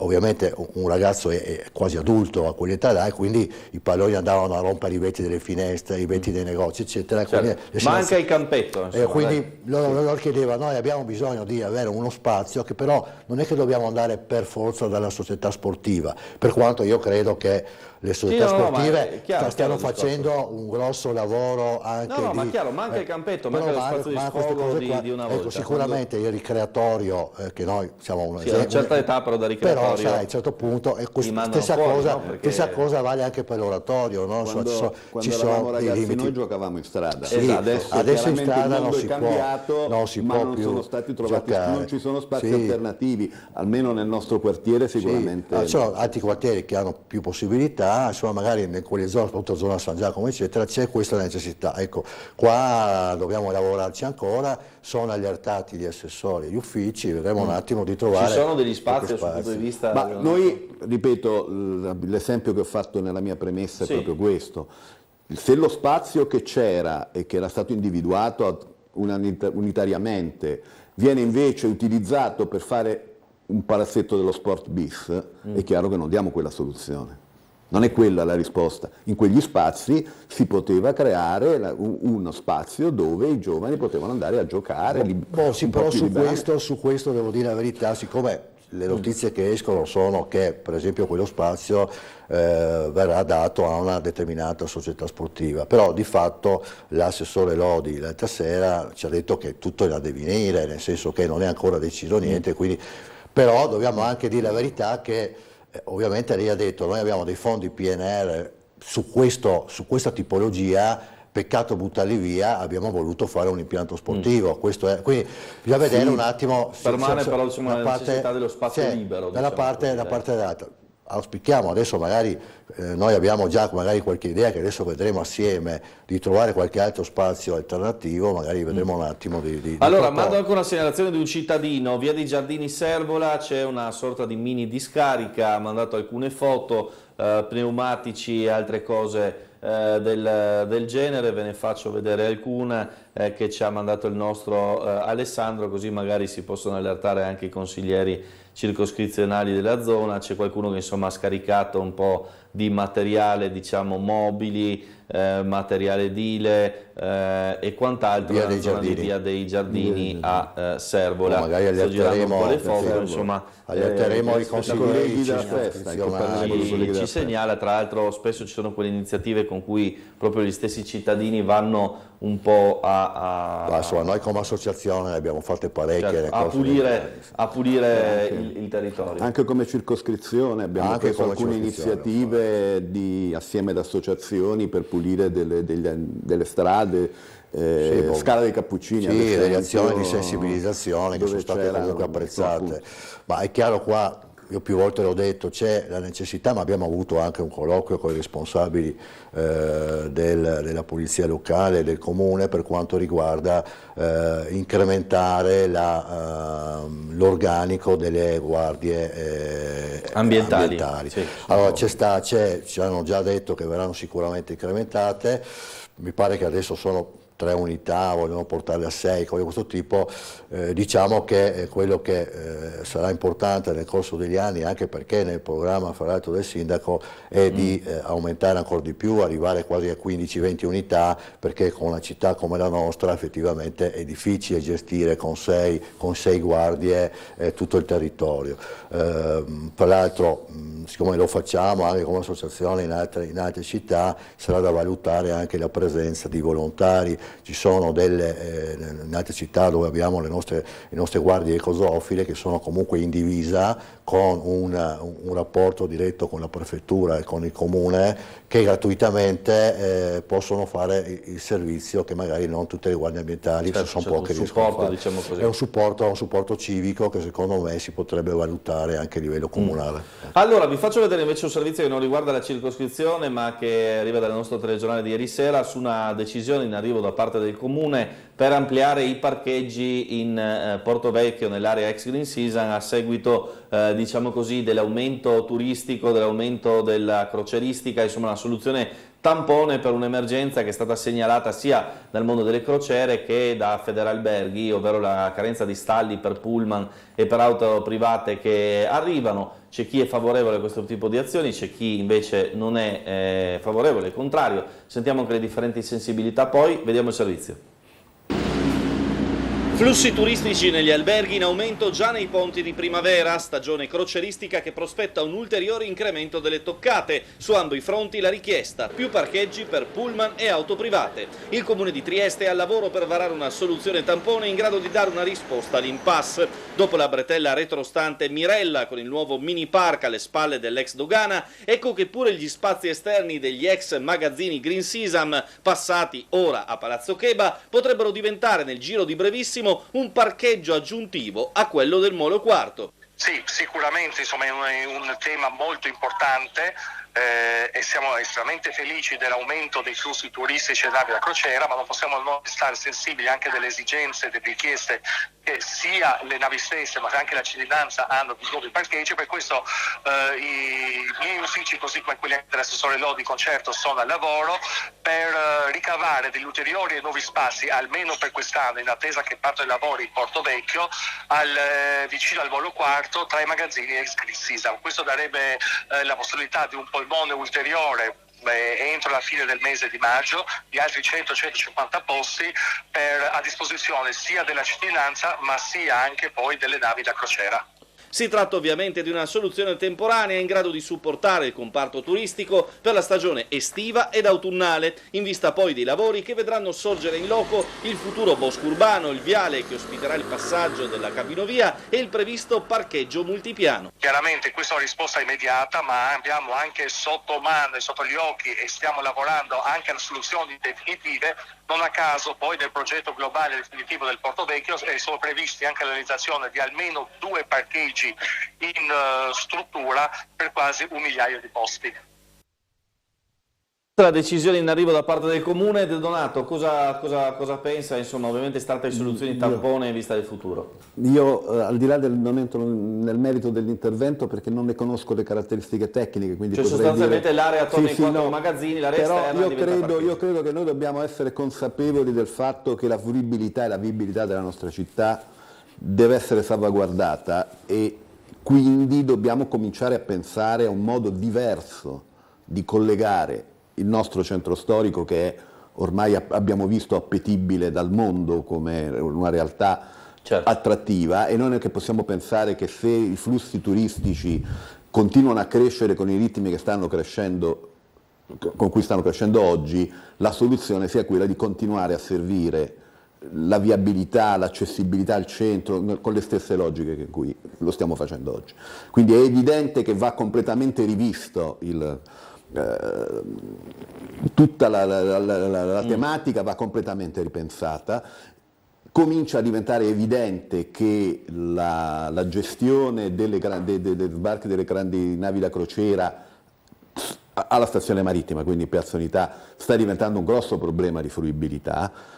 I dati che io conosco, ma si tratta tutto ovviamente di verificare, ci dicono anche che il ritorno di questa condizione non è quello forse auspicabile in termini di ritorno per l'economia cittadina, e quindi probabilmente anche su questo bisognerebbe cominciare a pensare qualcosa di alternativo. Così come bisogna cominciare a pensare qualcosa di alternativo, è un mio pallino da sempre, l'idea che il principale asse logistico nella città da nord a sud siano le rive, quindi sia il nostro straordinario sbocco al mare, anche questo va completamente ripensato. Cioè, credo che chi oggi amministra la città, insieme a chi oggi si trova all'opposizione, debbano aprire un vero tavolo per pensare come dovrebbe essere la città. Per cambiare questo perché va completamente cambiata l'impostazione. Se noi pensiamo a tutte le grandi città europee che hanno anche grandi flussi turistici, non hanno flussi automobilistici che entrano in centro. Certo, è la difficoltà. Ora è evidente che questo non è facile. Diciamo che era un sogno di Illy, di Cosolini, di Piazza, togliere le auto dalle rive. Quindi questo chiaramente determina l'esigenza di ripensare completamente la logistica. Ne parliamo ovviamente da un po' di tempo. Però il problema è che secondo me siamo andati avanti troppo per prese di posizione contrapposte, e invece ci sarebbero tutte le condizioni per un'analisi condivisa della visione della città futura e conseguentemente come arrivare a questa visione. Sono d'accordo, è chiaro che negli ultimi anni abbiamo visto e sempre di più che uno dei volani di sviluppo del territorio è proprio il turismo, no? Lo vediamo giornalmente, ma insomma appena passata la pandemia è ripartito subito, sono partite le attività turistiche immediatamente. Io credo che c'è giustamente la necessità di riprendere in mano gli strumenti pianificatori, che vuol dire piano del traffico, piano regolatore anche proprio pro futuro. Non lo faremo domani mattina, ma sicuramente gli strumenti pianificatori sono da prendere in mano. Per quanto riguarda ovviamente i parcheggi nel Porto Vecchio nello specifico sono provvisori, però è chiaro che dobbiamo togliere, questo mi sembra che l'amministrazione stia portando avanti, togliere i parcheggi da quello che è il centro storico, portarli un po' fuori in modo che poi si viva il centro storico in maniera diversa, che ci sia un passaggio, un attraversamento ovviamente obbligatorio, ma per tutto il resto si toglie via però poi bisogna cambiare anche le abitudini e bisogna dire agli hotel che si ragiona in modo diverso, perché il parcheggio c'è già, se uno si ferma al Bovedo col pullman o con l'auto privata e poi deve avere un servizio navetta, magari a quel punto anche elettrico, visto che lo porta in centro, però bisogna cambiare la mentalità anche di chi offre. Guarda, io mi ricordo quando c'era quel periodo che si tentava di chiudere via Mazzini, vi ricordate, con tutte le polemiche. Io avevo detto all'amministrazione, guardate che se volete fare qualcosa di serio vi manca il coraggio, allora chiudete tutto il centro storico, ci mettete dei bus navetta magari elettrici, perché la gente non può non arrivare in centro, anche e soprattutto siamo una città di anziani, è chiaro, quindi chiudete tutto il centro storico, a quel punto è obbligato a non andare, siamo obbligati a non andare al centro storico con la macchina, credo che questo ci vuole un po' di coraggio, però dico, bisogna riprendere in mano gli strumenti pianificatori, e certo ci sono anche delle risorse che qua potremo attingere PNR o altre risorse anche a livello europeo per riuscire a cambiare questo assetto. Credo che c'è l'intendimento di questa amministrazione, perché abbiamo più volte parlato con gli assessori, con lo stesso sindaco, certo ci vuole un attimino un po' di tempo, un po' di risorse in più di quelli che ne abbiamo. Sicuramente è importante prendere in mano questa situazione, ma perché sta cambiando completamente, bisogna ricalibrare tutto. Mi sembra che da ambe parti il tema del coraggio e quindi poi di una scelta anche condivisa sia necessaria. Chiedo scusa, noi siamo partiti dall'esperienza delle cose, dei problemi della nostra circoscrizione e ci siamo resi conto che nel momento in cui si parla dei problemi e si hanno le stesse obiettivi, le soluzioni le condividiamo sempre. Allora credo che il problema sia quello di alzare il livello di questo confronto. Con una visione vera di il problema che secondo me emerge è che in questo momento la nostra amministrazione non ha una visione vera della città fra 20 anni, come dovrà essere la città fra 10 o 20 anni. Questa visione la dobbiamo condividere perché la dobbiamo cominciare a mettere in campo da subito, con tutta una serie di soluzioni che sono anche soluzioni che devono andare verso la compatibilità energetica e ambientale di questa città. Chiaro, abbiamo una telefonata, la sentiamo perché se noi partiamo i telespettatori o tante mail. Pronto? Pronto? Pronto? Prego. Allora, parlate giustamente... Sul volume per cortesia che non sentiamo. Mi sente? Sì, alziamo dalla regia, prego. Voi parlate adesso giustamente del blocco del traffico della città per questioni di turismo, di sistemare il parcheggio delle macchine fuori dal centro. Vi ricordate che per questo motivo è morto l'assessore Eraldo Cecchini nel 91? È morto l'assessore per via di cosa? Perché lui propondeva per il blocco del traffico in città. Ancora nel 91, assessore all'urbanistica, è morto, ucciso. Mi meraviglio che voi giornalisti non sappiate la storia di Trieste.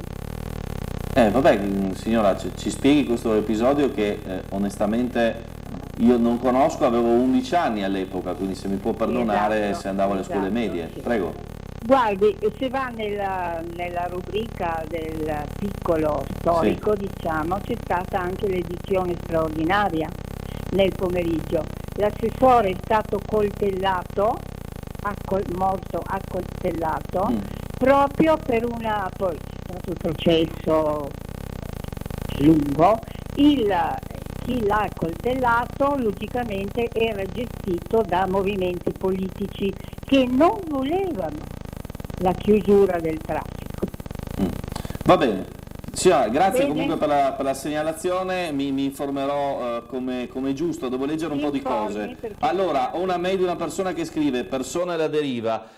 Sono anni che c'è una donna che prima dormiva in via dei Leo e ora gravita in zona Canale di Ponte Rosso. Un giorno l'ho trovata che dormiva dentro uno sportello bancomat di via Roma, mi fa una pena infinita, è tutta sporca ed è impossibile avvicinarsi dall'odore che emana. Perché non si è mai intervenuto? Il riferimento ovviamente al video che abbiamo mandato poc'anzi relativamente alla situazione appunto di Largo Barriera, di quest'altra senza tetto che dorme a petto nudo davanti proprio allo sportello bancomat ormai chiuso in Largo Barriera a Trieste, davanti ai passanti. Poco fa ne parlavamo, quindi da qui la mail della signora. Anche questa è conosciuta. Anche questo stesso discorso. Rientriamo per cortesia, così leggo per favore anche le altre mail. Scuolabus della Sauro.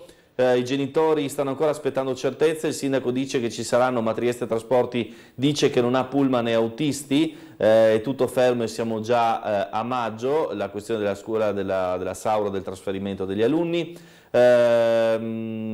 Stabile, 2 parole per ricordare che oggi è 6 maggio, anniversario del terremoto in Friuli, giustissimo, dal nostro amico Alberto Russo. E poi si parlava di parcheggi, di questione turismo, si è pensato prima a far venire qui le navi da crociera e poi a come gestire la marea di gente che si rovescia in centro, e poi ancora si parla di stalli per gli scooter posizionati nell'area che diventerà di sosta per i pullman, compresi quelli adiacenti all'ex Sala Tripkovic, occupati dal pullman non appena demolita. Qui c'è anche il parere di uno scooterista. Insomma, tanti argomenti, magari li affrontiamo subito dopo la pubblicità, tra poco.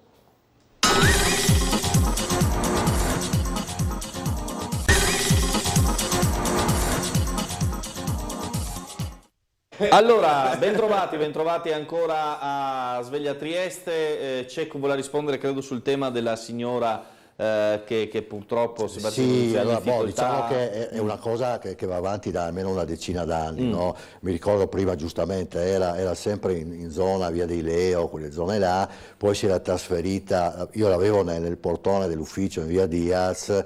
È una cosa, ogni tanto i servizi sociali la prendono, la sistemano, la lavano, la puliscono, però questa proprio non vuole assolutamente entrare né in una struttura né avere un aiuto di certo tipo. Non è italiana, fra l'altro, però è da tanti anni qua. Questo è un problema ovviamente di servizi sociali, però come si fa a risolvere? Non è che poi, una volta si richiudevano i manicomi, adesso mi pare che non è il caso, quindi sicuramente è da prendere delle iniziative diverse. Bisognerebbe un attimino capire anche, adesso io non è sicuramente il mio settore, però a livello sanitario anche nazionale, di trovare un metodo, un sistema per riuscire a sistemare queste persone, perché in questo momento anche gli operatori non possono fare altro che sistemarle, pulirle, metterle a posto e rimetterle in strada, e questo è un grosso problema. Ecco, nella vostra circoscrizione c'è anche Ponziana, se non sbaglio, no? Sì. Teatro tra l'altro anche di quell'episodio, diciamo così, del cedimento dell'asfalto del giorno dopo l'intervento che c'è stato. Allora chiedo alla regia se è possibile, se può aggiornare un secondo la scaletta, così rivediamo il servizio realizzato mercoledì e ci facciamo un po' riraccontare dai miei colleghi del telegiornale quello che è successo, e poi andiamo proprio sulla questione strade e Ponziana, che è un altro elemento fondamentale della quinta circoscrizione. Appunto c'è stato un problema relativo a una conduttura dell'acqua, l'asfalto ha ceduto, poi c'è stato l'intervento di ripristino. Vediamo.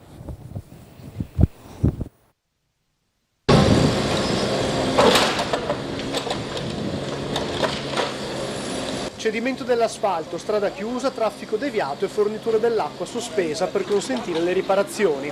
Alle 8 circa di stamattina a San Giacomo, in via Ponziana, il manto stradale non ha retto al passaggio dell'ennesima auto dopo la rottura di una conduttura dell'acqua. Lo sversamento idrico nel sottosuolo ha mangiato il terreno sottostante alla carreggiata in brevissimo tempo, tanto che al passaggio di un'auto con un uomo al volante l'asfalto non ha più retto e la macchina è sprofondata. A subire danni fortunatamente solo l'automobile, mentre il conducente è rimasto illeso. Sul posto sono arrivati i vigili del fuoco che hanno delimitato l'area e provveduto alla messa in sicurezza della strada. L'auto incidentata è stata rimossa e via Ponziana è stata chiusa nel tratto da via dell'Istria a via Mansanta. Gli agenti della polizia locale erano sul posto per sovrintendere alle operazioni e deviare il traffico cittadino, mentre il personale di Acegas provvedeva alla rimozione delle porzioni di asfalto per poi proseguire con le riparazioni del tubo rotto che continuava a buttare fuori acqua. I tecnici hanno dovuto limitare la fornitura idrica nella zona per consentire le operazioni. La sospensione delle utenze è scattata alle 10 su via dell'Istria, via Ponziana, via Orlandini, via Gramsci e nelle zone limitrofe. Allora, problema sostanzialmente risolto da quello che ho capito, no? Sono C'è stato cose un che po' di di caos. manutenzione che succede. Se posso riprendere solo il discorso che facevamo prima, appunto, anche della signora piuttosto che del signore che abbiamo là in Largo Barriera, eccetera. Ecco, volevo puntualizzare questo. Non è che si segnala il problema e intervengono e possono intervenire immediatamente i servizi sociali. In casi come questo, proprio per normativa, devono intervenire prima le forze dell'ordine e poi soltanto se la persona accetta possono intervenire i servizi sociali. Quindi c'è un sistema, per questo dico, bisognerebbe riprendere in mano il sistema, perché effettivamente è un problema, perché se questa persona dice no, io non voglio assolutamente che intervengano i servizi sociali, tu non puoi fare niente. Quindi c'è un sistema generale un attimino da rivedere e da riprendere.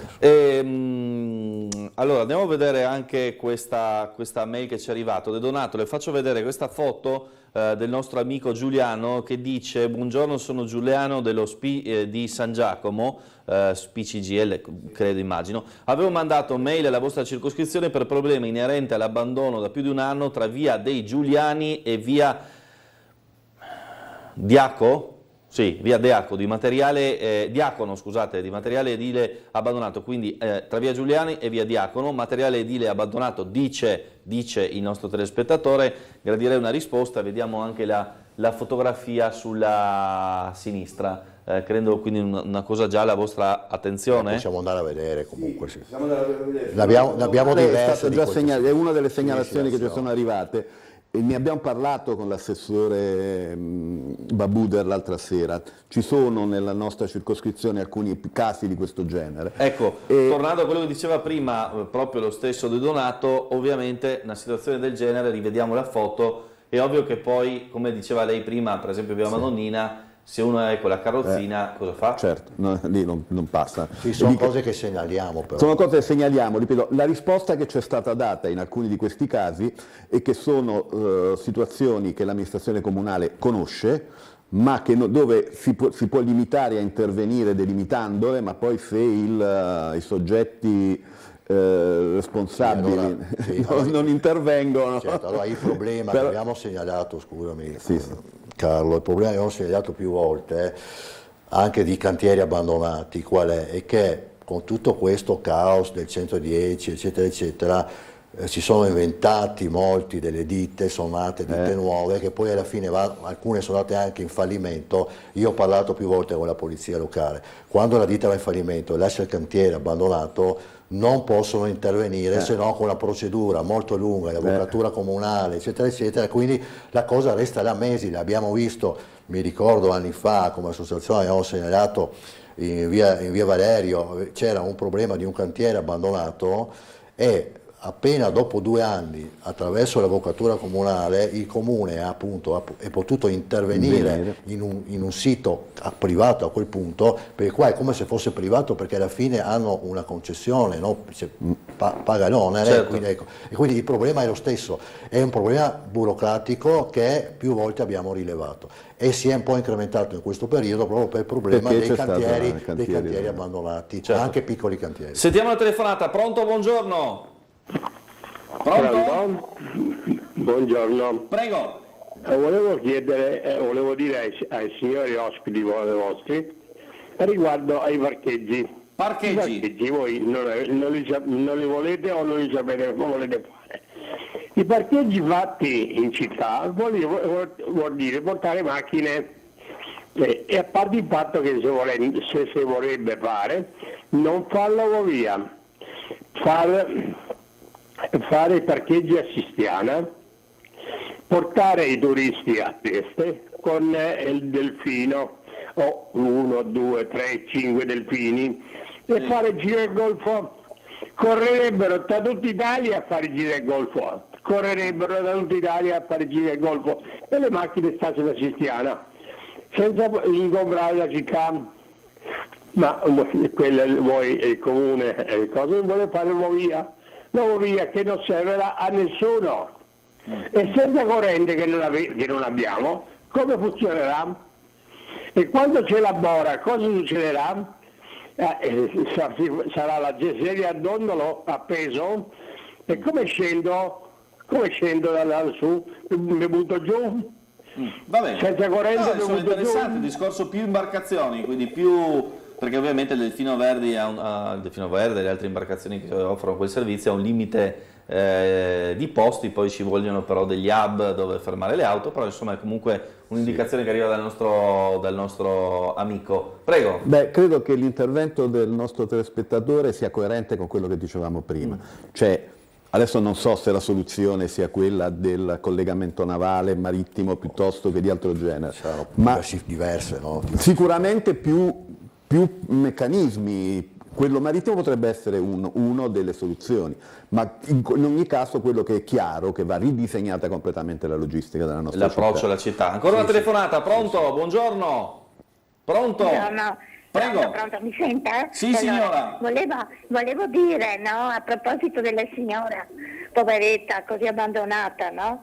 Io mi ricordo, mi ha detto una persona, non mi ricordo abbastanza anni fa, che la conosceva, lei è serba, e purtroppo ha perso la ragione perché è stata sotto i bombardamenti di Belgrado e lì ha perso la ragione e poi è stata con i suoi dati, eccetera eccetera.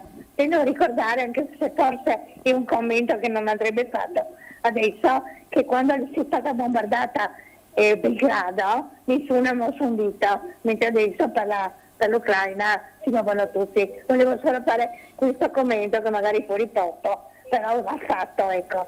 Poveretta, certo. Purtroppo è successo così e ha perso la ragione. Era una persona in ordine. Ha ragione, grazie signora. Ricordiamo sempre quando ci sono queste situazioni di abbandono come quella che abbiamo visto prima, di queste persone che dormono in strada, l'intervento delle forze dell'ordine solo in seguito, se la persona accetta, possono essere messi in campo i servizi sociali. Volevo tornare un attimo sul discorso, ecco, pienamente d'accordo su incrementare ovviamente quello che sono i percorsi marittimi. Sì. Ma l'abbiamo fatto, io ho fatto 20 anni fa, ero in provincia, fra l'altro presidente della Commissione Ambiente, Lavori Pubblici eccetera, e seguivo anche i trasporti e avevamo più volte anche messo risorse a disposizione, per esempio per il Delfino Verde, per fare il collegamento che non c'era all'epoca invernale tra Trieste e Muggia, e quindi credo che sia importante incrementare da questo punto di vista. Ricordiamoci, visto che è stato accennato anche l'Eurovia, che comunque il trasporto marittimo nel momento in cui sono delle condizioni atmosferiche particolari non funziona, abbiamo visto. Allora qua, uno, sicuramente dotare di mezzi atti a viaggiare anche con mare mosso, che qualche problemino di recente l'abbiamo avuto. Due, ricordiamoci che dobbiamo avere comunque un servizio alternativo, perché non ci può essere il puro servizio marittimo, perché ovviamente non ce la fa a sopperire quando sono problemi atmosferici di un certo tipo. Quindi è un sistema sicuramente da ricreare, ricalibrare benissimo. E poi c'è anche un discorso di costi. Voi probabilmente l'Aeronato non era a Trieste, quindi non si ricorda, ma io quando ero bambino mi ricordo quante imbarcazioni c'erano davanti Piazza Unità che ti portavano a fare il giro del Golfo. Certo. Perché non ci sono più? Uno, perché ci sono dei costi enormi secondo me, quindi sarebbe da capire anche qua come poter gestire la cosa, perché se incrementiamo il turismo, quello per esempio potrebbe essere un servizio molto interessante, perché uno adesso è obbligato a prendere il Delfino Verde, quello che è, e non ci sono altre imbarcazioni. Il taxi marittimo non c'è, se voi andate, c'è nelle località turistiche, ma non a Trieste. In questo periodo che è secco, ma normalmente se andate sul lago di Garda vi fate il giretto in motoscafo, ecco, è un servizio che secondo me è un'osservazione che mi viene da fare. In quegli anni io ero a Trieste, poi sono andato via e sono tornato, e la verità era che quello era un servizio che era sostanzialmente offerto ai triestini, perché turismo a Trieste non esisteva. No, all'epoca e se noi lo facciamo adesso, diventare un servizio per i turisti, certo. probabilmente il ticket cambia e quindi certo. può diventare remunerativo. Anche perché il Certo. nostro non è Allora abbiamo una telefonata, la di sentiamo. Chiedo alla regia per favore di mettersi in contatto con il maestro Pilat che chiama me, ma io ovviamente non è che posso rispondere mentre sono in onda. Pronto? Pronto? Prego signora. Buongiorno, volevo una rapida. Via Bazzoni, largo Ascanio Canal, zona San Giusto, angolo San Michele, non so se avete presente. 2 mesi fa, anche 3 pieni inverno, ho girato un film con dei grandi camion. Hanno lasciato lì sul marciapiede stretto, pieno di cacca di cani, zona di cani, e 2 pali con quel tipo di vetro di sosta con sotto di sacchi arancione, quelli che la borra non le porta via il palo. E sono là sti pali, era un ricettacolo di foglie, di cacca di cani, puzza terribile, qualcuno li ha spostati un po', ma sono sempre là. Non so da chi dipende, se la ditta che è andata via o dal comune. Passate a vedere qualcuno. Vi ringrazio tanto, buongiorno. Grazie alla signora, io ho fatto un blitz in esterna, quindi rispondete voi. Porteremo giustamente le segnalazioni della quarta circoscrizione e quindi vedremo di sollecitare l'intervento, insomma, a questo punto. Sì, succede, ce l'abbiamo avute anche da Lombardia. Ne parlavamo anche prima. Sì, sono delle situazioni in cui magari restano in deposito, poi bisogna vedere, torno a ripetere, se sono cose appunto di servizio pubblico o sono cose private, ma insomma nel caso sollecitiamo. Sì. Ecco. Donato, come si manda una mail o come si viene in circoscrizione per chi ci segue da casa? Dunque, c'è indicazioni, no? C'è una novità. Come si viene in circoscrizione è uno dei temi all'ordine del giorno, perché noi abbiamo una sede sicuramente decorosa, anche molto bella, che è in via di Modiano, Villa Sertorio. Però è totalmente decentrata rispetto alla nostra circoscrizione e quindi anche qui in maniera unitaria tutti i consiglieri hanno approvato una mozione che ha chiesto ai competenti assessorati dell'individuazione di una soluzione alternativa che riporti la circoscrizione al centro del territorio che gestisce, perché in questo modo anche la partecipazione della popolazione ai nostri lavori diventa molto difficile, anche il confronto diventa difficile. Per quanto riguarda le comunicazioni, noi abbiamo sia la circoscrizione che noi come consiglieri abbiamo la novità di questa settimana, abbiamo delle mail personali nell'ambito del servizio di mailing del comune, dell'amministrazione comunale, quindi ci si può indirizzare questa mail. Essendo una novità non mi ricordo l'indirizzo mail, ma in primis dobbiamo dare un consiglio ai telespettatori, in primis scrivere a quinta circoscrizione @comune.it. Nel caso di situazioni specifiche, magari sanno che quel consigliere magari si è già interessato eccetera, basta mettere nome cognome @comune.trieste.it, come hanno tutte le mail a servizio sia gli assessori che i consiglieri comunali. Il procedimento è lo stesso, lo abbiamo attivo da ieri, quindi è una novità nuova, fresca, che su sollecitazione di alcuni consiglieri il Comune ci ha dotato di questo nuovo strumento informatico, quindi potete contattarci anche là. Ovviamente la Presidente è a disposizione, così come la segretaria della circoscrizione, a rispondere anche alle mail direttamente, quinta circoscrizione. Qualunque segnalazione può essere per quanto riguarda la sede, sì, noi abbiamo tutti auspicato, abbiamo fatto anche una richiesta allora, è un bellissimo posto Villa Sertorio perché sei in mezzo al verde, eccetera. È chiaro che per esempio per i cittadini è difficile da raggiungere perché devi comunque prendere il bus, arrivare fin là con gli orari che hanno i mezzi pubblici e per esempio alla sera quando finiamo il consiglio l'autobus tempo è difficile prima la sede era in via Capri, molto più centrale, e io mi ricordo che a parte che almeno una volta alla settimana il Presidente riceveva i cittadini, ma era molto comodo perché uno a piedi da qualsiasi punto della circoscrizione arrivava nell'ufficio della circoscrizione e poteva in quell'orario prefissato. Ecco, l'idea è quella di riuscire. Noi avevamo ancora a suo tempo, già parecchi anni fa, ha individuato alcuni posti anche con l'assessore Lodi eccetera, abbiamo un attimo sollecitato, non è facile, certo quando è venuto su l'assessore Babuda l'altro giorno, ma che bellissimo, è bellissimo, però Villa Sartorio è bellissimo, però forse è meglio usarla per altre attività istituzionali, magari di immagine diverse da quelle pratiche che possono avere una circoscrizione. Che poi oltretutto non è pienamente funzionale, perché è bellissima come struttura, però ad esempio la sala consiglio già si satura con la presenza dei consiglieri, quindi nel momento in cui, come è stato anche chiaramente l'occasione dell'audizione con gli assessori, si presenta una delegazione di cittadini, di associazioni,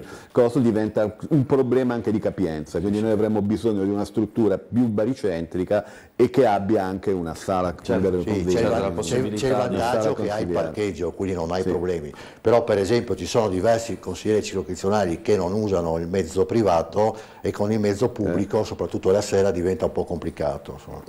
Certo. Allora, non so se abbiamo ancora una telefonata da casa, se sì la sentiamo, mi sembrava di aver sentito più volte squillare il centralino, quindi se c'è la mandiamo in onda. Pronto, buongiorno? Non c'è ancora? Ok, allora facciamo così, io rimanderei invece anche il servizio relativo ai contributi per la scuola ai cittadini che sono in maggiore difficoltà economica, così magari qualcuno si appunta il sito e poi chiudiamo questa parte. Andiamo a sentire il servizio contributo scuola del Comune di Trieste, così se magari qualcuno ieri si è perso il servizio e non ha letto il giornale sa che c'è questa possibilità sulle diciamo, le disponibilità del Comune di Trieste. Sentiamo. Lunedì 8 maggio si aprono i termini per presentare la domanda per il contributo pacchetto scuola, 200.000 euro i fondi messi a disposizione dall'assessorato comunale alle politiche dell'educazione e della famiglia, che conferma la misura a favore dello studio di ragazzi e ragazze. Dall'8 maggio al 31 luglio potranno presentare domanda per il pacchetto le famiglie in possesso dei seguenti requisiti: figli che frequenteranno nell'anno scolastico 2023-2024 la classe quinta della scuola primaria, la scuola secondaria di primo grado e il primo biennio delle scuole superiori. Necessaria anche la residenza anagrafica nel Comune di Trieste e un ISEE non superiore a 10.632,94 euro. Tutti i fondi vanno sempre esauriti, quindi abbiamo deciso di riproporlo anche quest'anno, proprio per venire incontro anche in questo momento molto difficile dal punto di vista economico, dove l'inflazione ovviamente colpisce tutti, in particolar modo i nuclei familiari. Noi siamo vicini alle famiglie, siamo vicini ai bambini e questo lo faremo sempre. Agli aventi diritto sarà attribuito un sussidio in denaro sulla base della classe di frequenza nel prossimo anno scolastico, un importo compreso fra gli 84 e i 120 euro per gli alunni della quinta elementare, fra i 140 e i 200 euro sia per quelli delle medie che del biennio delle superiori. Le domande potranno essere presentate esclusivamente online al portale triestescuolaonline.it attraverso il sistema pubblico di identità digitale SPID2 e la carta d'identità elettronica. Per eventuali informazioni telefonare all'ufficio diritto allo studio allo 040 67 54 020.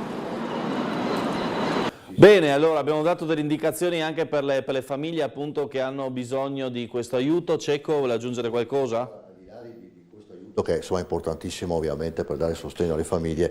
Avevo ricordato già anche in circoscrizione, in presenza degli assessori, che ci sono anche dei contributi che aveva poi portato avanti l'ex assessore Grilli e che ne aveva ribadito anche per quanto riguarda l'accesso allo sport dei giovani. Ci sono dei contributi che sono stati messi a disposizione da parte dell'amministrazione comunale per le famiglie che hanno dei ragazzi che vogliono praticare dello sport e non possono farlo per problemi economici, perché ovviamente l'accesso ad alcune strutture e anche alla società sportiva richiedono delle quote d'ingresso. Non è mai successo che magari le associazioni sportive rifiutano qualcuno, però sicuramente un aiuto da parte del comune, mi pare che è intorno ai 450 euro, proprio che quello che coprono le iscrizioni, anche qualcosa di più per quanto riguarda ogni singola famiglia, e quindi è importante che tutti possano praticare sport, anche a questo livello, anche a volte agonistico, ma anche no,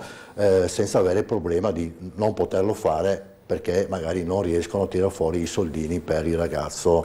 Ecco, questo è un discorso che sicuramente va portato avanti. C'era l'intenzione dell'assessore Grilli di incrementare, anche perché è un contributo condiviso con le società sportive, a volte anche le stesse società sportive mettono dei fondi a disposizione, come è successo quest'anno e l'anno passato, quindi credo che questo è un percorso che sicuramente auspico, ma non ci saranno problemi, l'assessore Tognoli li porterà avanti, proprio per il sostegno alle famiglie in difficoltà in un momento come questo, che effettivamente ce n'è bisogno, e questo ecco per incrementare il discorso extrascolastico che, come dicevamo prima, collegato a tutto il discorso che avevamo fatto di dare ai giovani la possibilità di, al di là di fare sport, anche delle attività aggregative e ricreative che possono essere sostenute anche con l'aiuto del comune. Faccio una piccola battuta che rientra anche nel discorso nostro circoscrizionale, proprio perché avevo portato avanti anche io personalmente delle mozioni eccetera, per quanto riguarda il campo di Ponziana. Anche quello è importantissimo perché rientra nella nostra circoscrizione, in questo momento è in degrado. Auspichiamo, come abbiamo più volte anche sollecitato, che ci sia un intervento e anche possa essere ridato alla cittadinanza e al rione, magari attraverso la società che l'ha richiesto, che è la Chiabola Ponziana, una società storica, certo, che già opera sul territorio. E credo che per esempio quello potrebbe essere molto utile per i ragazzi, perché essendo passato mai problema a Triestina, si arriverà ad avere, certo, un la prossima settimana ci sono novità in materia, c'è una conferenza stampa. Bene. Grazie a Cecco, grazie a De Donato per essere stati con noi. Andiamo in pubblicità, tra poco ci ritroviamo con il maestro Pilat per cantare tutti assieme.